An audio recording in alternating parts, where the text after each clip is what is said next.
Hello everyone, good morning. কেমন আছো সবাই? আশা করি সবাই খুব ভালো আছো। আমিও কিন্তু খুবই ভালো আছি। এখন বাজে সকাল 8:30 আর আজকে হচ্ছে 8ই আগস্ট, বৃহস্পতিবার। তো তোমরা ভিডিওর ব্যাকগ্রাউন্ড দেখে তো বুঝতেই পারছো যে আমি কিন্তু দত্তপুকুরের বাড়িতে নেই, মানে আমার শ্বশুর বাড়িতে আমি নেই, আমি আছি আমার বাবার বাড়িতে। আর কেন যে এসেছি সেটা তো তোমাদের সাথে পরে শেয়ার করছি। আর আজকে অনেকটাই সকাল সকাল ঘুম থেকে ওঠা হয়েছে। সকালের খাবার খেয়ে নিয়ে আমি এখন একটু হেয়ার অয়েল করে নিচ্ছি। আজকে একটু হেয়ার ওয়াশ করব। আর এরপর আমি একটা দারুণ জিনিস করব, সেটা তোমাদের সাথে আমি শেয়ার করছি।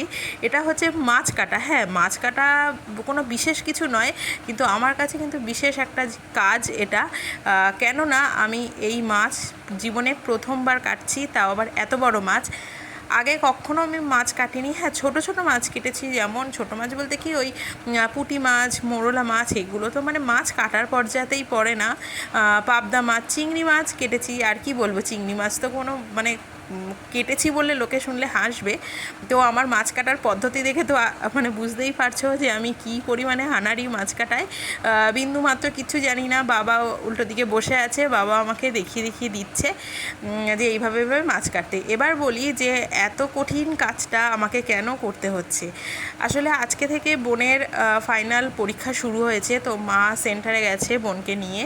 আর বাবার কটা দিন আগে একটু শরীর খারাপ হয়েছিল, তো তোমরা সেটা দেখেইছো। তো সেই জন্য বাবা বাড়িতে একা যাতে না থাকতে হয়, সেই জন্য আমি আর কি কটা দিন এসে থাকবো। আর ওদিকে মানে কাকিমারাও বাড়িতে থাকবে না, কারণ কাকিমার মেয়েরও পরীক্ষা একই সাথে। কাকিমাও যাবে ওকে নিয়ে সেন্টারে। তো পুরো বাড়িটাই আর কি একা থাকবে। তো সেই জন্য আমি এসে আছি। আর এই মাছ কাটাটা জীবনে প্রথমবার হলেও এই মাছটা ছাড়াতে কিন্তু আমি খুব মজা পেয়েছি। মানে মাছ ছাড়াতে বলতে এই মাছের আঁশটা ছাড়াতে বিশেষ করে। আর হাত থেকে ভীষণ পরিমাণে স্লিপ করছিল। একটু ছাই হলে ভালো হতো, কিন্তু ছাই যেহেতু নেই, ওই গ্যাসের রান্না, কাঠের রান্না এখন আর হয় না। তো সেই জন্য আর কি একটু প্রবলেম হচ্ছিল। তাছাড়া এমনি খুব যে বিশাল অসুবিধা হয়েছে সেটা নয়। আর বাড়িতে জানো তো, মানে আমি কখনও মাছ কাটিনি, মানে বিয়ের আগেও কোনো দিনও কাটিনি, আর বিয়ের পরেও শাশুড়ি মাই মাছ কাটতো। তারপরে এখন আর পারে না বলে বাজার থেকে মাছ কাটিয়ে আনে। আমি যেহেতু মাছ কাটতে একদমই পারি না, তো সেই জন্য শুধু ওই পাবদা মাছ, চিংড়ি মাছ, যেগুলো খুবই সহজ মাছ, তবুও জানো তো আমি যখন পাবদা মাছ প্রথমবার কেটেছিলাম, সেটাও ইউটিউব দেখেই আমি কেটেছিলাম যে পাবদা মাছ কী করে আর কি কাটে। আর দেখো মাছ থেকে অনেকটাই না ডিম বেরিয়েছে। আসলে এই পোনা মাছটা না নেওয়ার কোনো কথাই ছিল না, নেওয়ার কথা ছিল চিংড়ি মাছ। তো পাড়ায় যেহেতু আসেনি, বাধ্য হয়ে পোনা মাছটা নিতে হলো। আর মা তো সেই কোন ভোরে উঠেছে, 4:30 সময় উঠেছে, উঠে ভাত তরকারি রান্না করে রেখে গেছে। মা করেছিল বরবটি আলু দিয়ে ভাজা, আর চাল কুমড়োর একটা নিরামিষ তরকারি করেছিল। আর মা বলে গেছিলো যে যদি পাড়ায় চিংড়ি মাছ আসে তো একটু চিংড়ি মাছটাকে ছাড়িয়ে বেছে ওই চাল কুমড়োর সাথে একটা ঘন্ট করে দিতে। তো যেহেতু চিংড়ি মাছ আসেইনি, আর বাবা নিয়েছে সেই জন্য পোনা মাছ। আর সেই জন্য বাবা বলল যে ঠিক আছে, পোনা মাছটা নিচ্ছি, ওই যে মাথাটা হবে সেই মাথাটা দিয়ে চাল কুমড়োর একটু ঘন্ট করতে, আর ওদিকে মাছের একটা ঝাল করতে। তো সেই জন্যই আর কি মাছটা নিয়েছে। আর এখানে দেখো আমি একটু শিলনোড়ায় মশলা করে নিচ্ছি। তার মাঝখানে আর কি, মানে ওই মাছ কাটার আগে আমি মশলা কেটে নিয়েছিলাম। পেঁয়াজ, টমেটো, এগুলো সব আর কি কেটে নিয়েছিলাম। আর টমেটো আর অল্প একটুখানি পেঁয়াজ আমি মিক্সারে পেস্ট করে নিয়েছিলাম। আর আদা রসুনটা আমি আর পেস্ট করিনি, শিলনোড়ায় বেটে নিলাম, কারণ শিলনোড়ায় বাটা মশলা খেতে অনবদ্য স্বাদ লাগে। আর আমি যেহেতু ওইখানে না, মানে আমার শ্বশুরবাড়িতে আমি শিলনোড়াতে একদম মশলা বাটতে পারি না, কারণ আমাদের ওই বাড়ির যে শিলটা আছে আর কি, সেটা মানে ভীষণ ভারী, ওঠানো নামানো করতে খুবই প্রবলেম হয়। এতটাই ভারী আমি একা আর কি ধরতে পারি না, কাউকে না কাউকে ওটাকে তুলে দিতে হয়, আবার নামাতে হয়। আর আমার রান্নাঘরটা যেহেতু খুব বেশি বড় না, শিলনোড়াটাকে ওই উপরে তুলে রাখার মতন না পরিস্থিতিও নেই।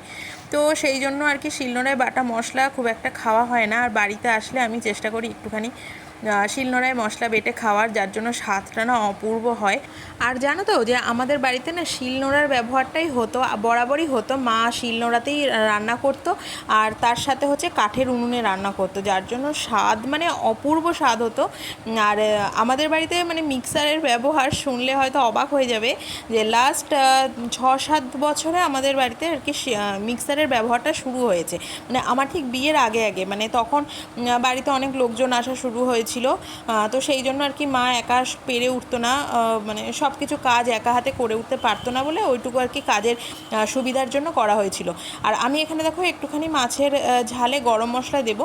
বাড়িতে কিন্তু ওই শাহি গরম মশলা যে পাতাগুলো হয় না ওই আছে, কিন্তু তবুও আমি ওইটা দেইনি। আমি একটুখানি এলাচ লবঙ্গ দারচিনি থেতো করেই দিলাম, মানে বেটে দিলাম আর কি। এটার মানে যে স্বাদ হয়, মানে এটার সাথে কোনো মশলার আর কি তুলনাই হয় না। আর ওই যে গুঁড়োটা পাওয়া যায় ওর মধ্যে তো মানে দারচিনির গন্ধটাই অতিরিক্ত, যার জন্য খুব যে ভালো লাগে তাও না। আর এখানে দেখো একদম আমার মাছের ঝাল কিন্তু রেডি। আর মাছের ঝালটা না খেতে মানে খুবই সুন্দর হয়েছিল। আমি বাড়িতে মানে মানে অনেক কিছু মশলা দিয়ে করলেও এরকম হয় না। আর আমি তো এখানে শুধু আর কি হলুদ গুঁড়ো লঙ্কার গুঁড়ো দিয়েই করেছি, তাতেও কিন্তু খুব সুন্দর খেতে হয়েছে। আর এই যে যেটুকু ডিম বেরিয়েছিল সেই ডিমটাকে আমি নুন হলুদ দিয়ে প্রথমে মেখে নিয়েছি, আর এখন একটু ওই তেলের মধ্যে দিয়ে নাড়াচাড়া করব। আর আমাদের বাড়িতে মানে আমার বর আবার এই ডিমের বড়া খেতে, মানে পেঁয়াজ টিয়াজ দিয়ে লঙ্কা টঙ্কা দিয়ে ডিমের বড়া খেতে ভালোবাসে, কিন্তু আমাদের এই বাড়িতে আবার এই রকমভাবে শুধু তেলের মধ্যে দিয়েই ডিমের নাড়াচাড়া করে যে ভুজিয়া মতন হচ্ছে ওইটা খেতেই ভালোবাসে। তো সেই জন্য ওইভাবেই করলাম। আর এই হচ্ছে সেই চাল কুমড়ো, এটাকে আমি এখন ঘন্ট করে নেব, তাহলেই হচ্ছে আমার সমস্ত রান্নাবান্না কমপ্লিট। আর এখন আমি সমস্ত কিছু আর কি রান্নাবান্না করে আমি রান্নাঘরটা খুব ভালো করে পরিষ্কার পরিচ্ছন্ন করে নিয়ে, আর বাসন ছিল রান্নার যে সেই বাসনগুলো সব মাজা ধোয়া করে এখন আমি স্নান করে নিয়ে পুজো দিচ্ছি। আর বাসন তো অনেকগুলোই ছিল, আমি সেইগুলোকে মেজে নিলাম। মা এসে শুনলে খুবই বকাবকি করবে যে আমি কেন করেছি, কিন্তু করে নিলাম, কারণ মায়ের আস্তে আস্তে প্রচুর বেলা হয়ে যাবে, সেই বিকেল হয়ে যাবে কোন সকালে, তার উপর উঠেছে সেই 4:30 নাগাদ উঠেছে, একটু রেস্টেরও প্রয়োজন, তার উপর এতটা জার্নি করে আসবে।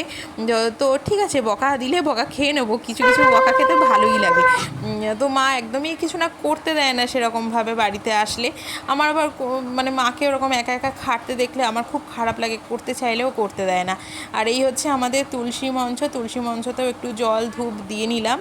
আর এখন হচ্ছে নিজেকে একটু তৈরি করার বলতে কি, স্নানের পর সিঁদুর পরে নেওয়া, তারপরে ছোট্ট একটা কানের দুল পরবো। আর আমার না স্নানের পর একটু এরকমভাবে সুন্দরভাবে একটু রেডি হতে ভালো লাগে, মানে কিছুই না, শুধু নিজেকে একটু পরিপাটি করে তোলা।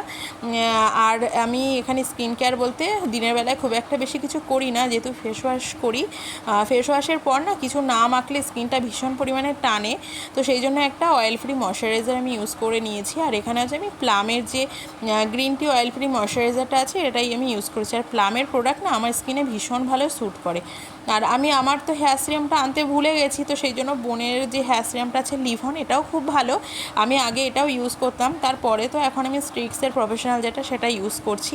তারপরে এই যে আমরা খেতে বসে গেলাম, বাবাকেও খেতে দিয়ে দিয়েছি। আর চলো তাহলে আজকের ভিডিওটা কেমন লাগলো জানিও। আর বাবার বাড়িতে মানে বাপের বাড়িতে আমার সকাল থেকে দুপুর পর্যন্ত রুটিনটা তোমাদের কেমন লাগলো অবশ্যই জানিও। আজকে আসি, টাটা, দেখা হচ্ছে নেক্সট ভিডিওতে।